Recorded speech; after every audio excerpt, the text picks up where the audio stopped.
Hello, everyone, and welcome to Maneater on the Street. My name's Charlie Almandinger, and today we're going to be talking to various Mizzou students about their study habits and tips for the upcoming final season.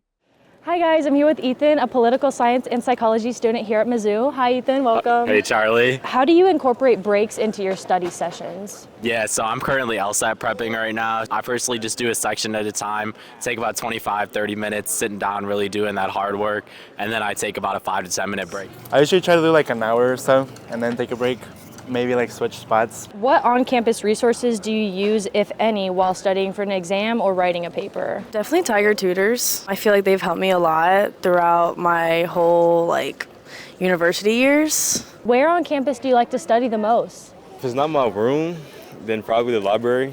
It's just quiet there upstairs. I lose focus very easy, so I find it really helpful to go and study in a place like the library. I feel like it helps me stay focused and not get distracted easily, more than when I study in my dorm.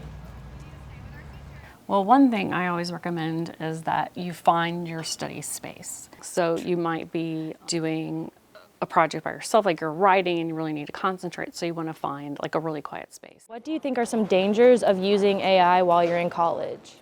I think one of the biggest struggles with AI, in my opinion, is that students are using it and they don't have the foundational knowledge to know if it's wrong, or if it's wrong, why it's wrong.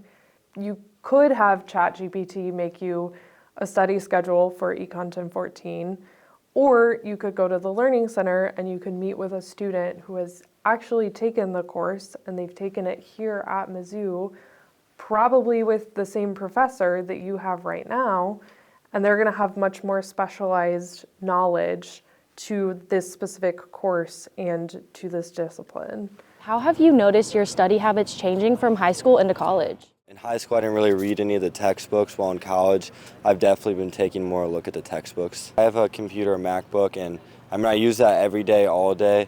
It's easier to pull up information like textbooks. It's easier to go over the notes. How long before a test or exam do you usually start studying? I start 2 days before my test. I would say on average I spend about 5 to 10 hours a week studying. What study strategies do you implement when you're studying? I try to be proactive, not procrastinate. I try to do things the moment I get assignments. Try to study right then and there. There's a difference between passive studying and active studying. Passive studying is things like rereading your notes or just highlighting stuff in a textbook. Whereas active studying, that could be things like asking questions in your professor's office hours, doing practice problems. I personally, and I went to school a long time ago, write things down. If you write stuff down, the connection to your brain is really there. Sure. What is one piece of advice that you would give to another student trying to study for their upcoming finals? I would say you have the time. If you have the time to go eat or go to the gym, you also have the time to study.